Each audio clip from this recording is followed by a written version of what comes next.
హక్కులలాగా ఉన్నాయి. దేశంలో మనం జీవిస్తున్నామంటే దేశానికి మనకి సంబంధం లేకుండా మనం జీవించట్లేదు. ఓటు కార్డు ఉంది, గుర్తింపు కార్డు ఉంది, రేషన్ కార్డు ఉంది, పౌరసత్వపు హక్కు మనకి ఇక్కడ ఉంది. అమెరికా దేశంలో ఇప్పుడు కొత్త ప్రెసిడెంట్ వచ్చాడు, ట్రంప్. ఇప్పుడు ఇతను అమెరికాకు వెళ్ళిపోయిన వాళ్ళందరూ ఎవరెవరైతే ఒక ఇండియానే కాదు ప్రపంచ దేశాల నుంచి ఎవరైతే అమెరికాకు వెళ్ళారో అక్కడ వాళ్ళు మేము ఇక్కడే ఉన్నాము, ఇక్కడే స్థిరపడతాము అనుకొని ఆ దేశపు పౌరసత్వపు హక్కు ఎవరైతే తీసుకున్నారో ఆ హక్కులన్నీ రద్దు చేసే దాని మీద సంతకం పెట్టారు. అంటే అక్కడ పుట్టి అక్కడ పెరగాలి, అక్కడే పుట్టి అక్కడే పెరగాలి. స్థానికులు అంటారు, మన భాషలో చెప్పాలంటే స్థానికులు అని. అలాంటి వాళ్ళకే ఆ దేశంలో ఇప్పుడు నివసించడానికి అవకాశం ఉంది.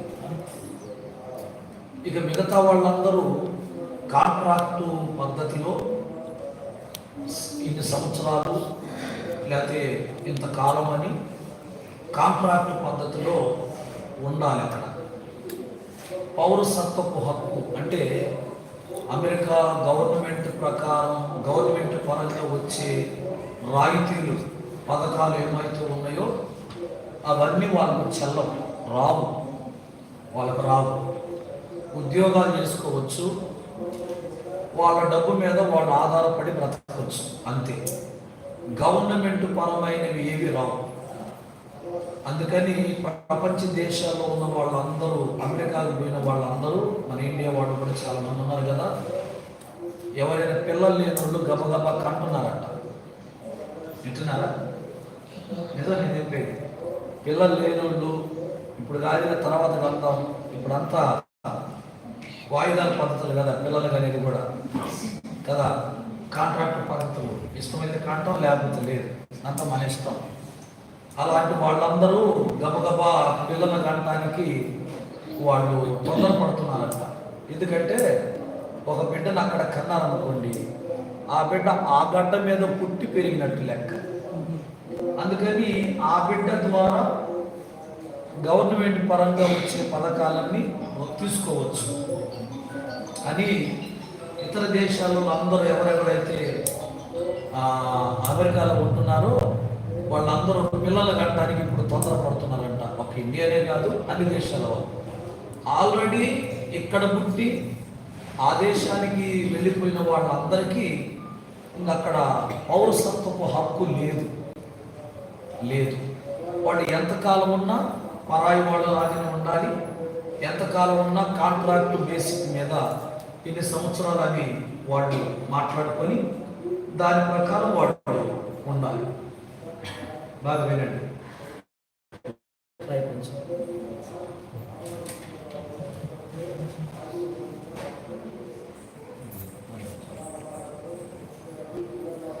ఉండాలన్నమాట. అంటే అమెరికా దేశంలో ఈ ట్రంప్ అక్కడ ఉన్నటువంటి ఎవరు సొంతోళ్ళు, అంటే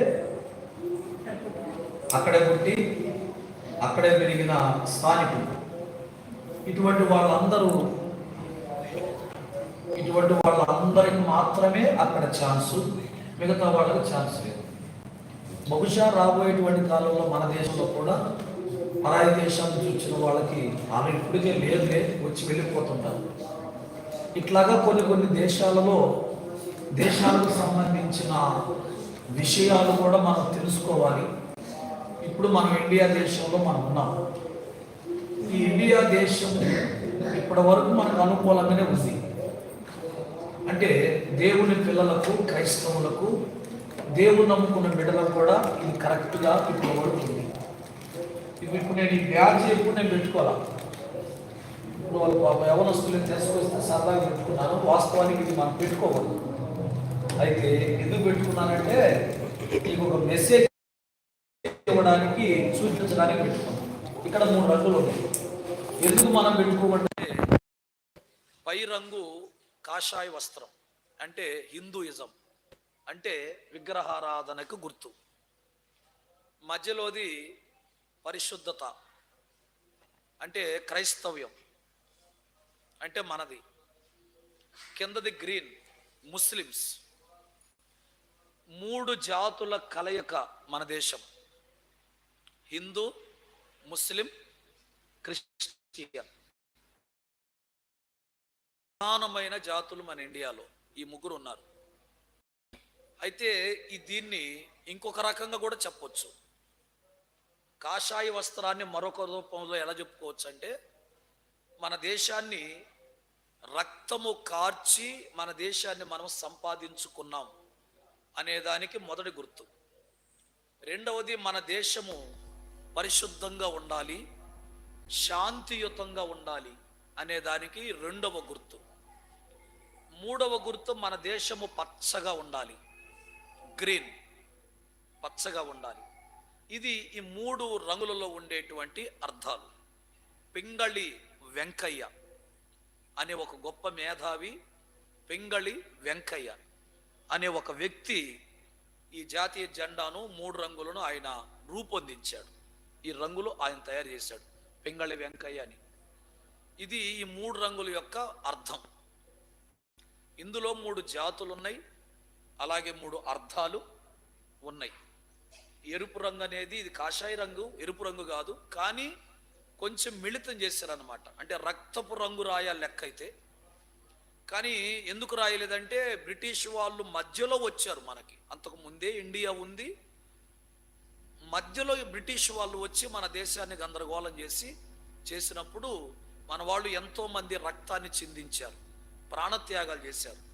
ఆ ప్రాణత్యాగం అంటే రక్తాన్ని చిందించారు అనే దానికి అదే పెడితే బాగుండదని హిందువులు మాత్రమే రక్తాన్ని చిందించారు, మిగతా వాళ్ళు కాదు అనే దానికి గుర్తుగా కొంచెం ఈ ఎరుపును తగ్గించి కాషాయ వస్త్రాన్ని రూపొందించాడు ఆయన తెలివితో. కాబట్టి కాషాయి వెనుక ఉన్నది రక్తము యొక్క, రక్తం అంటే త్యాగం, త్యాగం ఉందన్నమాట. దీన్ని త్యాగం అంటారు. ఇక మధ్యలో శాంతి, మూడవది పచ్చదనం. ఇలాగా 3 అనుభవాలతో, 3 అర్థాలతో ఈ రంగులు ఉన్నాయి. అయితే ఇప్పుడు ఈ కాషాయ వస్త్రం అంటే హిందూయిజం, హిందూ దేశం మంది అనే దానికి గుర్తుగా. హిందూ దేశంలో విగ్రహారాధన చేయొచ్చు, ఇదే దేశంలో శాంతియుతంగా ఉండొచ్చు, ఇదే దేశంలో దేశము పచ్చగా కలకల్లాడాలి, ఈ భావాలతో ఉంది. అయితే మధ్యలో దేవుడు వచ్చాడు. అంటే మనుషులకి దేవుడు అనే ఒక వ్యక్తి గుర్తొచ్చాడు. మన దేవుడు అని నేను చెప్పట్లా, దేవుడు, దేవత అనేది ఒక దైవం అనేది గుర్తొచ్చింది. ఇప్పుడు ఇది సార్వత్రిక సమానత్వ, సామాజిక, బాగా వినండి, అనుభవాలతో కూడిన గుర్తులు ఇవి. అంటే తెలుగులో చెప్పాలంటే, మనము ఏ జాతి వాళ్ళమైనా, ఏ కులం వాళ్ళమైనా, ఏ భాష వాళ్ళమైనా, ఏ ప్రాంతం వాళ్ళమైనా, మనమందరము ఒక్కటే, మనమందరము ఒక్కటే. ఇది మన నినాదం, ఇది మన నినాదం. మనమందరము ఒక్కటే అనేది భౌతికమైనది. అంటే ఈ లోకములో మనము జీవించడానికి, ఈ దేశములో మనము జీవించడానికి మనము ఎన్నుకున్న, మనము సెలెక్టివ్గా మనము ఏర్పరచుకున్న ఒక నినాదం ఏంటంటే, మనం అందరము, చెప్పాలందరూ భయ్ తమ్ముళ్ళు చూడండి, వినండి, మనం అందరము ఒక్కటే. ఈరోజు చాలా ఇంపార్టెంట్ అయిన విషయాలు మీకు నేను బైబిల్ నుంచి మీకు చెప్పబోతున్నా. మీరు జాగ్రత్తగా విని, మనము ఇప్పటి వరకు ఎలా బ్రతికాము అనేది కాదు, వదిలేద్దాం. ఇక నుంచి మనం బ్రతుకే ప్రతి బ్రతుకు, మనం వేసే ప్రతి అడుగు చాలా జాగ్రత్తగా ఆలోచింపదగినదిగా, ఇది మన ఆత్మీయ జీవితాలకి, మన భక్తి జీవితానికి, మన మాన ప్రాణములకు సంబంధించిన అనుభవాలతో ఇక ముందు కాలం అంతా నడుస్తుంది. అందుచేత మనము తింటున్నాము, తాగుతున్నాము, పడుకుంటున్నాము, నిద్రలేస్తున్నాం అనేటువంటి అనుభవాలతో ఎంతవరకు జీవించాం. కానీ ఇక మీదట అలా జీవించడానికి కుదరదు. ఎందుకు కుదరదు అంటే ఈ దేశము మనకిచ్చేటువంటి రాయితీలు, ఆశీర్వాదాలు, పథకాల కంటే కూడా మన ఆత్మీయ జీవితాన్ని పాడు చేసే విధంగా, మన భక్తిని నాశనం చేసే విధంగా, అసలు ఈ దేశంలో భూమి మీద మనం ఉండకుండా తుడిచిపెట్టాలనే విధంగా చట్టాలు, దేశాలు, అధికారులు, నాయకులు, పాలకులు వీళ్ళంతా తీసుకొచ్చేటువంటి చట్టాలు భయంకరంగా ఉండబోతున్నాయి రాబోయే దినములలో. అందుకని దేవుని బిడ్డలారా జాగ్రత్తగా వినండి. భూములు సర్వే చేస్తున్నారు, కుల ప్రాతిపదికన సర్వేలు చేస్తున్నారు, మతపరంగా సర్వేలు చేస్తున్నారు, ఆడవాళ్ళ పరంగా సర్వే చేస్తున్నారు, మగవాళ్ళ పరంగా సర్వే చేస్తున్నారు, దేవుళ్ళు పరంగా సర్వే చేస్తున్నారు. క్రైస్తవులు ఎంతమంది, హిందువులు ఎంతమంది, ముస్లిమ్స్ ఎంతమంది అని సర్వేలు చేస్తున్నారు. అన్ని రకాలైన సర్వేలు నీకు నాకు తెలియకుండా నువ్వు ఇచ్చేటువంటి ఫోన్ నెంబర్ ద్వారా, నీ ఆధార్ కార్డు ద్వారా, నువ్వు తీసుకునే ప్రతి వస్తువు ద్వారా. మీరు గమనించారా? నువ్వు ఏ వస్తువుకి వెళ్ళి ఎక్కడికి వెళ్ళినా నీ ఫోన్ నెంబర్ కంపల్సరీగా వెయ్యవలసిన అవసరత ఇప్పుడు ఏర్పడుతుంది. అవునా? చెప్పాలందరూ. నీ ఫోన్ నెంబర్ లేకుండా ఏది లేదనమాట. ప్రతి చోట, హాస్పిటల్కి వెళ్ళినా, ఒక మార్కెట్కి వెళ్ళినా, ఎక్కడికి వెళ్ళినా, ఏ చోటకి వెళ్ళినా ఖచ్చితంగా నీ ఫోన్ నెంబర్ అడుగుతున్నారు. వాళ్ళు మనకు చెప్పే సమాధానం ఏంటంటే, మీరు మా కస్టమర్లా, మా దగ్గరికి వచ్చేవాళ్ళ కాదా, ఇప్పుడే కొత్తగా వచ్చారు, హాస్పిటల్కి వెళ్ళండి, ఫోన్ నెంబర్ వేస్తారు. తర్వాత పాత కార్డు అడుగుతారు, కొత్త కార్డు అడగరు. ఇంతకు ముందు మీరు వచ్చారా రాలేదా అనే దానికి పాత కార్డు అడుగుతారు. ఆ పాత కార్డు అడిగినప్పుడు మనం అనుకుంటాము, పాత వాళ్ళం కదా, పాత కార్డు తీసిపోతే ఇంతకు ముందు మనం వచ్చిన వాళ్ళమే కదా, కాబట్టి మన శ్రద్ధగా చూస్తారు అని అనుకొని మనం సంతోషపడతాం. అది ఒక కారణమైతే, రెండవ కారణం ఏంటంటే, ఇక్కడ ఆ ఫోన్ నెంబర్ ఒకవేళ పాతది లేకపోతే కొత్తది మళ్ళీ ఫోన్ నెంబర్ తీసుకుంటారు. ఈ నెంబర్కి ఆధార్ కార్డుకి లింక్ అయి ఉంటుంది. ఏమ రైట్? అవునా కదా? నువ్వు నీ ఫోన్ నెంబర్కి Aadhaar card link, Aadhaar card గవర్నమెంట్కి లింక్ అయి ఉంటుంది కదా. ఆధార్ కార్డు గవర్నమెంట్కి లింక్ అయి ఉంటుంది. కాబట్టి నీ బయోడేటా మొత్తం, నీ డీటెయిల్స్ మొత్తం గవర్నమెంట్ చేతిలో ఉంటుంది అనేది నగ్గన సత్యం. ఇంకా రాబోయే దినాల్లో మీకు నేను చెప్తున్నాను, మన చేతులకి ఇక్కడ కానీ, నుదుటి మీద కానీ, ఎక్కడైనా ఒక చోట కాలి దగ్గర కానీ, ఎక్కడైనా ఒక చోట ఒక చిన్న చిప్పు, అంటే మెమరీ కార్డు ఉంది కదా. ఇప్పుడు మెమరీ కార్డు ఉందా లేదా చెప్పండి? తెలుసు కదా మీకు. దాన్ని చిప్ అంటారు. అలాంటి దానికంటే ఇంకా సుముక్షంగా ఇంకా చిన్న వస్తువు తయారు చేసి మన శరీరంలో ఎక్కడ ఒక చోట దాన్ని అమర్చుతారు. దానివల్ల సైడ్ ఎఫెక్ట్ ఉండదు. ఎందుకు ఉండదు అని అంటే, ఎవరికైనా కాలు ఇరిగితే, చెయ్యి ఇరిగితే స్టీల్ రాడ్లు వేస్తున్నారు. ఇప్పుడు నీకు రాడ్ ఉంది కదా, మధుకు రాడ్ ఉంది, ఇంకెవరికి ఉందా రాడ్లు? అని కూడా ఉందా? నీకు ఎక్కడ ఉంది? అది అమ్మాయి కూడా ఉందంట.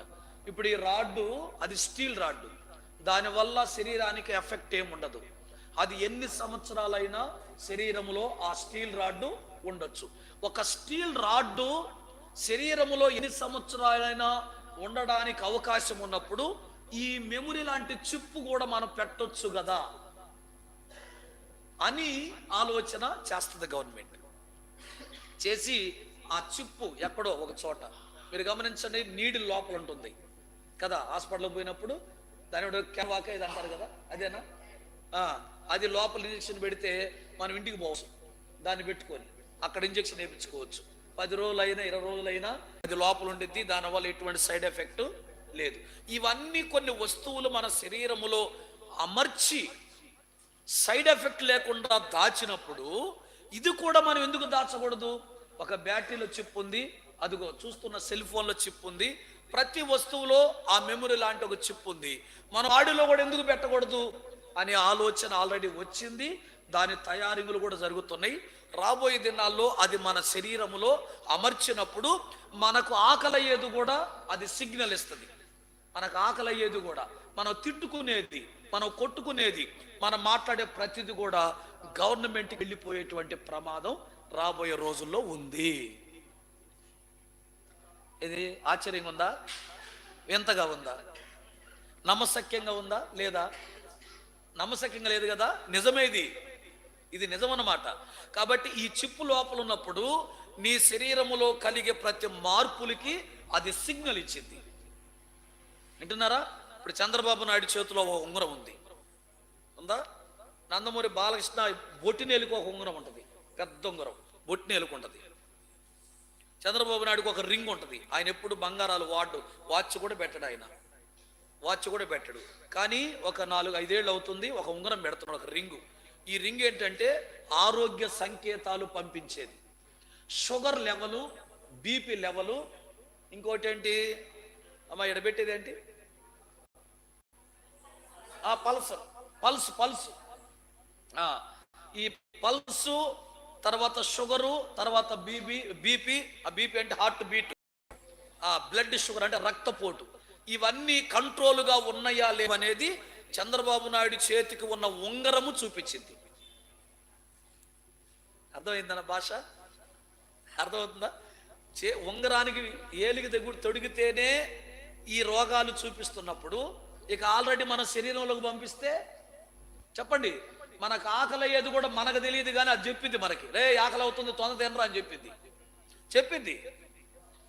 గవర్నమెంట్ని మనం ఏదన్నా అన్నా సరే వాళ్ళకి వినపడిపోద్ది. ముఖ్యమంత్రిని తిట్టినా, ప్రధానమంత్రిని తిట్టినా, ఎమ్మెల్యేని తిట్టినా వాళ్ళకి వెళ్ళిపోద్ది సంకేతాలు. అంటే మన బూతులు వాళ్ళకి పావు, కానీ రాంగ్ సిగ్నల్, రైట్ సిగ్నల్ అని కొన్ని ఉంటాయి. అర్థమైందా?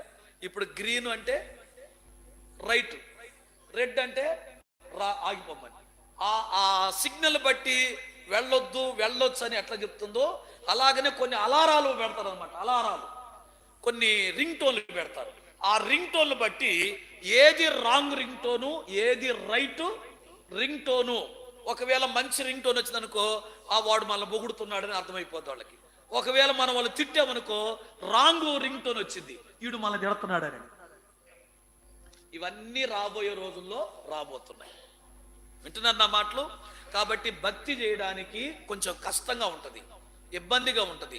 నీతిగా, న్యాయంగా, ధర్మంగా, పరిశుద్ధంగా జీవించడానికి కష్టతరంగా ఉంటుంది.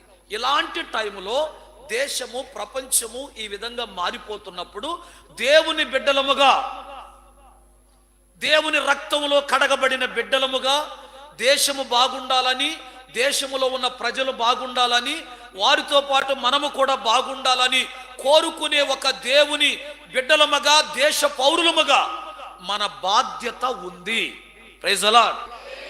పొద్దున్న పనికి వెళ్తున్నాం, సంపాదించుకుంటున్నాం, తింటున్నాము, తొంగుంటున్నాం, నిద్రలేస్తున్నాం, వెళ్ళిపోతున్నాం అనే మామూలు పద్ధతులు మానేసి కొంచెము లోకములో జరిగే వాటిని, దేశములో జరిగే వాటిని అవగాహన చేసుకొని మనము చేయవలసిన పని ఏమిటంటే దేవుని సన్నిధిలో మోకరించి ప్రార్థన చెయ్యాలి.